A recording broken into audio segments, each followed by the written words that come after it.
அனைவருக்கும் மகிழ்ச்சியான வணக்கம். இந்த ஒரு காணொளி, இந்த ஒரு வீடியோ பதிவானது எத்தனை எபிசோடாக போகும் அப்படிங்கிறது எனக்கு தெரியாது. ஏன்னாக்கா ஒரு நல்ல டைட்டிலில் இது நம்ம கொஞ்சம் இதை பற்றி பேசணும் அப்படிங்கிறதுக்காக இந்த பதிவானது பதிவு செய்யப்படுகிறது. பணம் கற்றுத்தந்த பாடம் அப்படின்னு சொல்லிட்டு இதுக்கு நான் தலைப்பு நான் வச்சுருக்கிறேன். ஏன் அப்படின்னு நீங்கள் நினைக்கலாம். அதுக்கான காரணம் என்ன அப்படிங்கிறத நான் சொல்லிடுறேன். ஒரு தனி நபருக்கு பணம் எந்தளவுக்கு தேவை, அதனால் சமுதாயத்தில் அவன் எந்தளவுக்கு இழிவுபடுத்தப்படுகிறான் அப்படிங்கிறது தான், அதனால் அவன் அனுபவிக்கக்கூடிய துன்பங்களும் வேதனைகளும் எத்தனை அப்படிங்கிறத வெளிப்படுத்துறதுக்காக தான் இந்த ஒரு பதிவு. இது கொஞ்சம் எபிசோடு எத்தனை எபிசோடாக போகும் அப்படிங்கிறது எனக்கு தெரியாது. மேக்ஸிமம் 10 to 12 மினிட்ஸில் ஒவ்வொரு எபிசோடும் மேக் பண்ணணும் அப்படிங்கிறது இது நம்ம முடிவு பண்ணி ஆரம்பிச்சிருக்கிறோம்.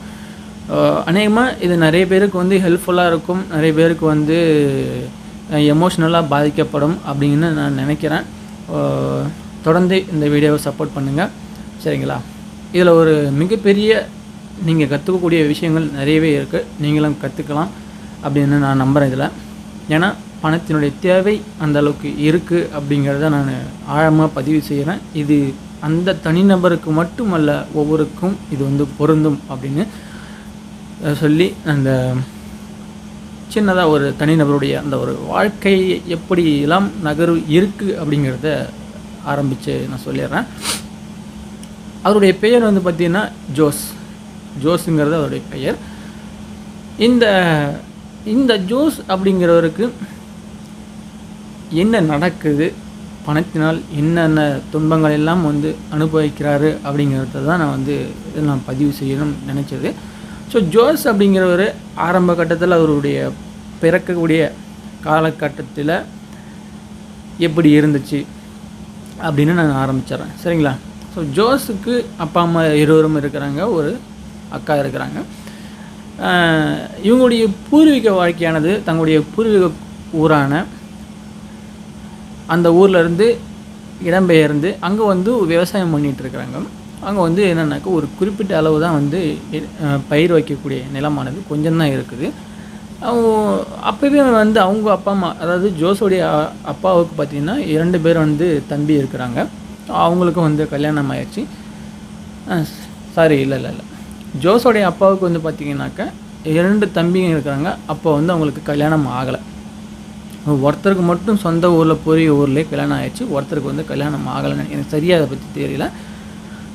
ஓகே, இவரு இந்த பூர்வீக இடத்துல அதிகமாக ஒன்றும் பயிர் பண்ண முடியல. இது ஏன்னா இடமே கம்மியாக இருக்குது. சரி, என்ன யோசிச்சாங்கன்னா, இதை விற்றுட்டு நம்ம இந்த பணத்தை வச்சு இன்னும் கொஞ்சம் நிறைய இடம் வாங்கினா என்ன அப்படின்னு ஜோஸோடைய அப்பா யோசிக்கிறாரு.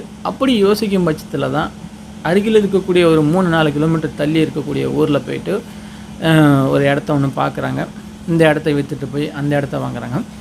என்னென்னா, வாங்கக்கூடிய இடத்துக்கும் தன்னுடைய பூர்வீக ஊரான அந்த ஊருக்கும் பார்த்திங்கன்னா இடையில் ஒரு 3-4 கிலோமீட்டருக்கு ஒரு அடர்ந்த காடு தான் இருக்குது.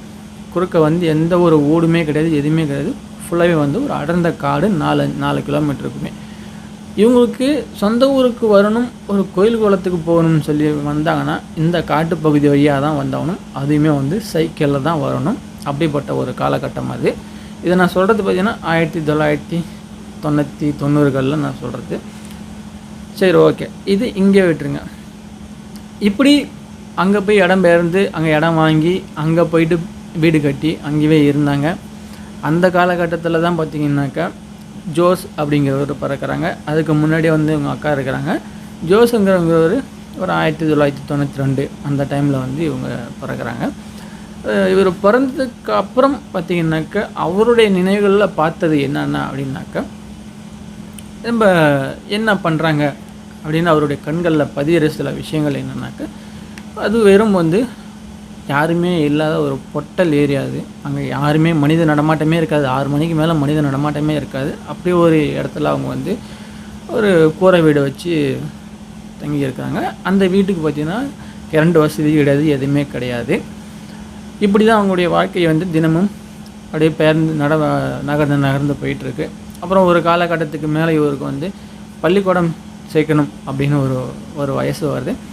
அது வரைக்குமே இவங்களுடைய அப்பா அம்மா அவங்களுக்கு என்ன வேலை அப்படின்னு பார்த்தீங்கன்னாக்கா, அங்கே வாங்கி இருக்கக்கூடிய அந்த இடத்துல கரும்பு, நெல் அந்த மாதிரி நட்டுட்டு அதில் வரக்கூடிய சில வருமானங்களை வைத்து தான் அவங்களுடைய அன்றாட வாழ்க்கையானது நகர்ந்து போயிட்டு இருந்தது.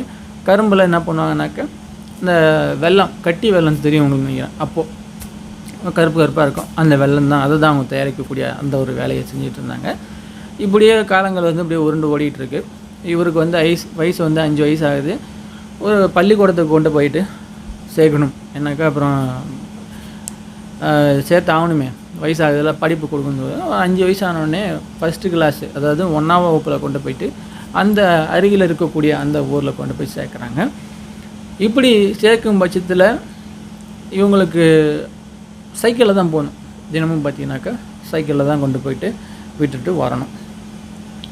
இது ஒரு ஏரியை வந்து குறுக்கு வழியில் போய் என்ன பண்ணுவாங்க, ஏரியை கிராஸ் பண்ணி தான் அந்தாண்ட போவாங்க. ஸோ இதையுமே வந்து பார்த்திங்கனாக்கா 2 பேரையும் உட்கார வச்சுக்கிட்டு, அவங்க பொண்ணையும் பையனையும் உட்கார வச்சுக்கிட்டு சைக்கிளில் தான் போய் கொண்டு விட்டுட்டு வருவாங்க. அப்படி ஒரு கஷ்டமான தருணம் அதெல்லாம் அவங்களுக்கு. ஏன்னா அன்றைக்கெல்லாம் அந்த அளவுக்கு வசதி வாய்ப்பெல்லாம் கிடையாது. அதை தான் சொல்கிறேனே, வீட்டில் கரண்ட்டே இல்லை, அந்த மாதிரியான ஒரு நிலைகள் அது. அப்படி டெய்லியும் போயிட்டு வந்துட்டு இருப்பாங்க. ஒரு கடைக்கு போகணுனாலுமே சைக்கிளில் தான் போயிட்டு வரணும். அது 10 மணி ஆனாலும் சரி, நைட்டு 12 மணி ஆனாலும் சரி, அப்படி தான் போயிட்டு வரணும்.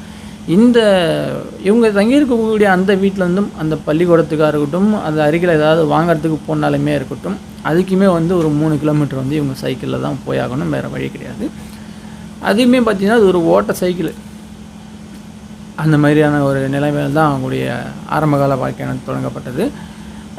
இதுவுமே இந்த பள்ளிக்கூடத்துக்கு போகிறதுங்கிறதுமே அவ்வளோ ஈஸி கிடையாது. ஒரு மழை நாள்லாம் வந்துச்சுனாக்கா அந்த ஏரிக்கு உள்ளே வர்ற ஒரு ஓடை இருக்குது. அந்த ஓடை வந்து ரொம்ப ஆழமாக இருக்கும். இந்த ஓடையை கிராஸ் பண்ணி தான் அந்தாண்ட போகணும், வேறு வழியில். ஏன்னா ஏரி வழியெல்லாம் குறுக்க போக முடியாது. ஏன்னா ஏரியில் ஃபுல்லாக தண்ணி இருக்கும், ஏரி குறுக்க போக முடியாது. அப்படிங்கிற காரணத்தினால இப்போ ரோட் வழியாக தான் போகணும். இந்த ரோடை கிராஸ் பண்ணி ஒரு ஓடை வருது, அந்த ஓடையை கிராஸ் பண்ணணும். ஏன்னா இப்போ அதில் தண்ணி நிறைய. இப்போ என்ன பண்ணுவாங்கன்னா, சைக்கிள் இந்த பக்கம் நிறுத்திட்டு, சைக்கிள் அந்த ஓடை வரைக்கும் சைக்கிளில் பசங்க கூப்பிட்டு போகிறாங்க இல்லையா. ஸோ இப்போ சைக்கிள் இந்த பக்கம் நிறுத்திட்டு பசங்களை தூக்கி தோல் மேலே உட்கார வச்சுட்டு 2 பசங்களையும் அதுக்கப்புறம் கொண்டு போய் ஓடைக்கு அந்த பக்கம் விட்டுட்டு திருப்பி வந்து சைக்கிளை திருப்பி எடுத்துகிட்டு திருப்பி நடந்தே போவார். அதுக்கப்புறமா அப்படியே சைக்கிளில் உட்கார வச்சு திருப்பி கொண்டு போயிட்டு அந்த பள்ளிக்கூடத்தில் விட்டுட்டு தங்களுக்கு குடும்பத்துக்கு ஏதாவது வந்து வாங்கிட்டு வரணுனாக்கா வாங்கிட்டு வருவாங்க. ஸோ இப்படி தங்களுடைய ஆரம்ப கால வாழ்க்கையை ஆரம்பித்த ஜோஸ் அடுத்து என்ன நடக்கும், அடுத்து எப்படி அதோடைய காலகட்டங்களை எப்படி அங்கே கழிச்சார் அப்படிங்கிறத நான் அடுத்த எபிசோடில் சொல்கிறேன். நன்றி.